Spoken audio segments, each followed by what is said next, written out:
So today we're going to do a season preview for Nashville SC, and there's no doubt that this is going to be an interesting season for Nashville because it's not every day you see a team over the course of the offseason will be moving to a different conference, and in the case of Nashville SC, they're going to be going back to the Western Conference, which means that there's going to be times this season where they're going to be facing against new opponent that they've never faced before. I know when they came into the league in the Western Conference back in 2020, they've only faced one Western Conference team while they were in the West, and that's the Portland Timbers. Before, obviously, we know what happened with the world kind of falling apart, and that the MLS season basically was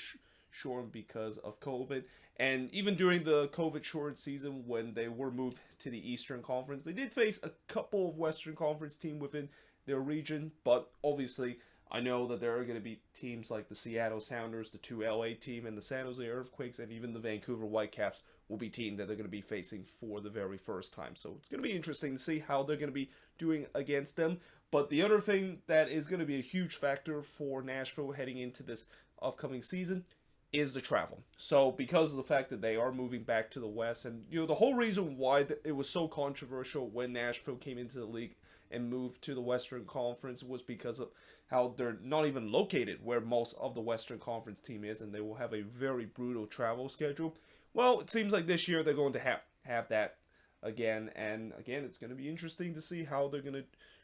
deal with the brutal travel schedule, and a travel schedule that surely has to be the worst, and they'll definitely log the most air mile out of any team in terms of some of the away games that they'll play this upcoming season. But nevertheless, one thing we know about this Nashville team is that this team should be competitive, even if they're in the Western Conference, because last season they've shown that they are definitely not a team that's going to suffer some sophomore slump. And in fact, last season they were the toughest team to beat in the league. Only 4 losses that they suffered last season, which was not only the fewest in the league out of anybody last season, but I think that's the fewest out of any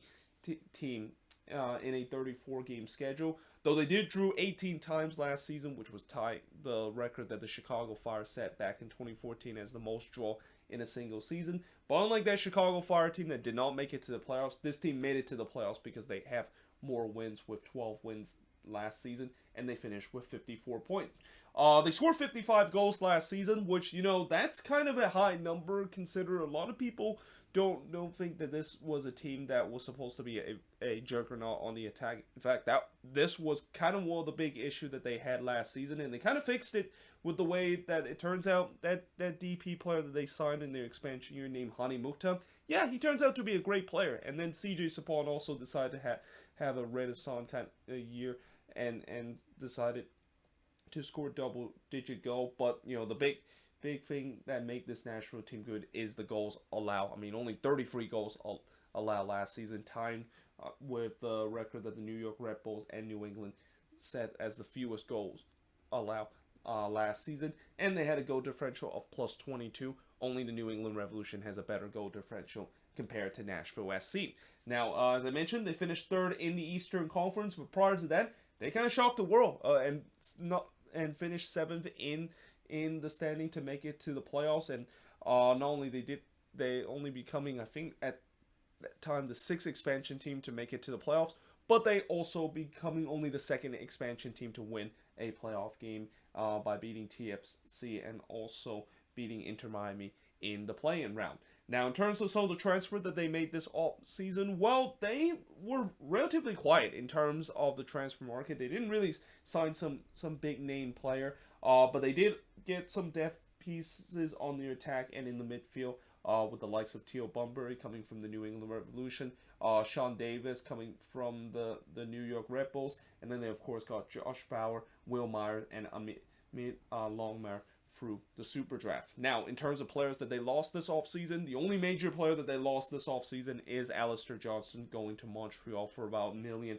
They also lost Dylan Nealis to the New York Red Bulls, though I think this is kind of like a gentleman agreement that they had with the Red Bulls, where, we're going to get your captain, Sean Davis, but in exchange, we'll just give you the other Nealis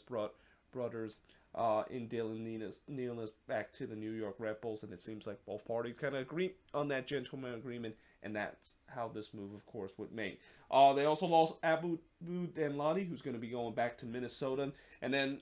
other players that they lost are not really major name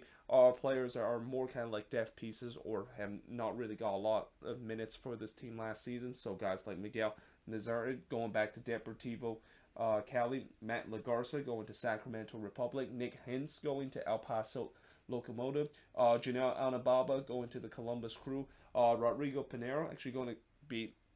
still part of the roster, but he's only going on loan with Union Española. And then the free players that is still a free agent right now after they were cut from the team last season include David Acom, Tom Judge, and Tor Saunders. And then Junior Dietz, who they actually have him on loan from Benfica. Well, it turns out they're not going to buy him permanently, and he's going to be going back to Benfica. And this is not a big surprise considering, Cadiz, yes, he had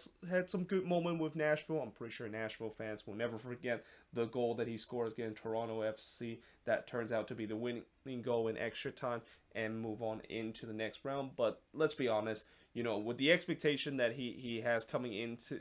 to this team, it's safe to say that he did not meet that expectation, and that Nashville kind of decided that they're not going to buy him permanently. And it's also good news the fact that they did not buy him permanently, because now they get to open up a DP spot with Cadiz no longer occupy that spot, as he's going to be going back to Benfica.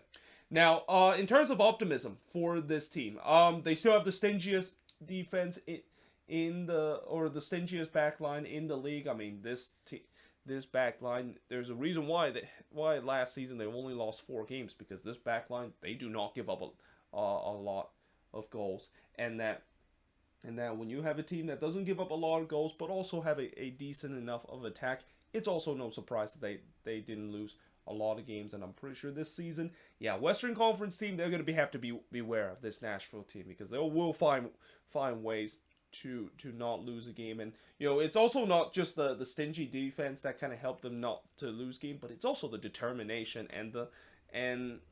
the belief that they refuse to lose game. Like last season, there was just so many games where it seems like Nashville was going to be probably suffering a loss, and then somehow in some way they were able to show that tenacity and that belief that they can come back. And it's just kind of happened time after time where they are able to come back from being a deficit. So the resilient is another thing that a lot of Western Conference team will have to deal with this Nashville SC team coming to the West. And then not to mention they have a game changer in Hani Mukhtar, who last season, I mean, if it wasn't for Carlos Hill having a very similar year and also almost broke the single season assist record last year, Hani Mukhtar would have won the MVP award. And that this season he's motivated even more to potentially win the award, but also once again carry this attack and trying to guide this team even deeper into the playoffs for this upcoming season. Now, in terms of concern for this Nashville team, well, there really isn't a lot of concern other than the travel that I talk about. That could be a bit of a concern and will really test the depth of this team. But the other concern that maybe I haven't put it here on the board is the lack of signings that they made. I mean, yes, they did sign a couple of depth pieces in Teal Bunbury and Sean Davis to replace some of the guys that they've lost this off season, but they didn't really spend as much as I thought that they would be, especially with the way that they allocated a lot of general allocation money this year, and they also have a DP spot. But I guess maybe the counter argument to that is the fact that when you look at this roster, it seems pretty good. Like they're pretty much too deep in most of the position, and it's definitely a good enough squad to compete for MLS Cup. So in some way, they don't really need to spend money, and in some way they're kind of in the best case scenario where not only you have a team that has a very good roster that could be a contender, but you also have money left in the bank and a DP spot where in case of anything gone wrong for this upcoming season, they can definitely use that money to of course trying to fix the damage. Now that being said, going back to concern, one of the concern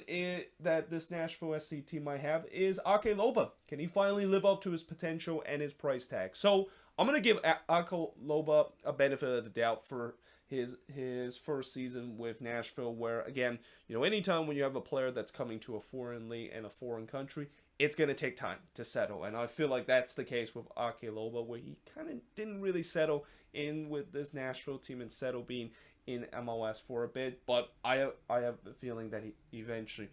once he is gonna settle in, he's gonna live up to his potential and the price tag that Nashville, of course, pay Monterrey to get him, and he has to be. I mean, he obviously Nashville would definitely want to avoid another Jonah Kadit situation, and we'll see if Loba can of course finally be that proven goal scorer that it seems like he could be for this upcoming season. The fullback depth issue. So I said before that they're pretty much too deep in most of the position. I think one area that might still be a little bit of a concern is the fullback position, and especially after they lost Alistair Johnston, they haven't really kind of replaced him with another signing, and it seems like they're probably going to replace him from what I heard, Alex Mule most likely is going to replace him in that spot, and I don't think that's a bad replacement, because Mule, during his time with the Red Bulls, he can play in that position and he can do relatively well. But that being said, with them losing an important fullback and not really think about replacing it does create a little bit more of a depth issue that I'm pretty sure, again, this goes back to the general allocation money that they had, where if they're a little bit short in terms of that position, or if they have some injury crisis that is happening in that fullback position of them, they can always go out and spend some money to try to get guys that is off of free agency to kind of fix that depth issue that they had in the fullback. And then lastly, the other concern with this team is how will this defense face against some really strong Western Conference team. Now, I might be biased because I've watched a lot of Western Conference game and probably know more of these teams in the Western Conference compared to the East. But I truly believe the West is still the better conference, and especially the attack, it's much stronger than it is in the Eastern Conference. And it's going to be interesting to see, while this Nashville SC defense did a good job to stifle most of the good attack in the East, they're about to face more of them now that they're joining in the West. And I think that opening game that they're going to be playing against the Seattle Sounders on the road, that's the good first test. And I will kind of also say that it's not only just a good first test, but that is going to be a really tough test, knowing the fact that the Sounders have one, if not the best attack in the league, and we're going to see whether or not if that Nashville SC defense that has been so stingy last season can match up with them. Because if they can match up with the Sounders, yeah, they're definitely going to be a contender in the Western Conference and can definitely be a team that I expect to concede no more than 35 goals this season again. But again, that might be one of the concern that Nashville SC fans might have, with the way that the attacking power in the West is definitely much stronger than what we see in the Eastern Conference. Now, in terms of MVP for this Nashville SC team, I mean, it's obvious. It's got to be Hani Mukhtar. He's got to be the MVP of this team. He, at time last season, was literally carrying this team in terms of the goal scoring department, and I expect that's going to be the same case, though. Like I said, you just hope that maybe guys like Ake Lobo can step up, and maybe CJ Sapon could have another decent season, though I'm not going to be too high on that, because last time when CJ Sapon had a good season, the very next year he definitely regressed, and he's been kind of a bit of an inconsistent player throughout the last couple of seasons. Comeback player, as I mentioned, Ake Loba. He is definitely a guy that I think is going to get more minutes, and a guy that is definitely going to have kind of a comeback player kind of campaign to finally show that he live up to the price tag and the DP tag that he was labeled when he come to Nashville from Liga MX and from Monterrey this season. Now, expectation for this Nashville team. So obviously playoffs again for this team, because this team is definitely a playoff team, but they also want to get past the second round and want to try to avoid the same fate that NYCFC was, where remember when NYCFC came into the league, and once they become a regular playoff team, they always get stuck of not getting past that second round. Well, Nashville right now, although they're not that close at all in terms of repeating the same fate, you know, if they don't get past the second round for the third year running, then yeah, there will be that frustration in terms of the Nashville faithful. The fact that, you know, this team is built to potentially be a cup contender, and the fact that they aren't able to live up to that potential will be a little bit more disappointing. Because, you know, the first two seasons, I don't think there was really a too many disappointment, because again, it is a relatively new team and they have defied a lot of expectation. But it's getting to a point where, you know, when you have some good season, the expectation is going to be start to be really high, and I feel like that's going to be the case with this team, especially after the incredible first 2 year that they had in the league. But either way, hope you guys enjoyed this video. If you do, make sure you guys leave a like, smash the subscribe button. Let me know in the comments below, what do you think of this video? And if you're a Nashville fan, what's your optimism, your concern, and most importantly, your expectation is for this upcoming season? But yeah, hope you guys enjoyed this video, and I will see you guys next time.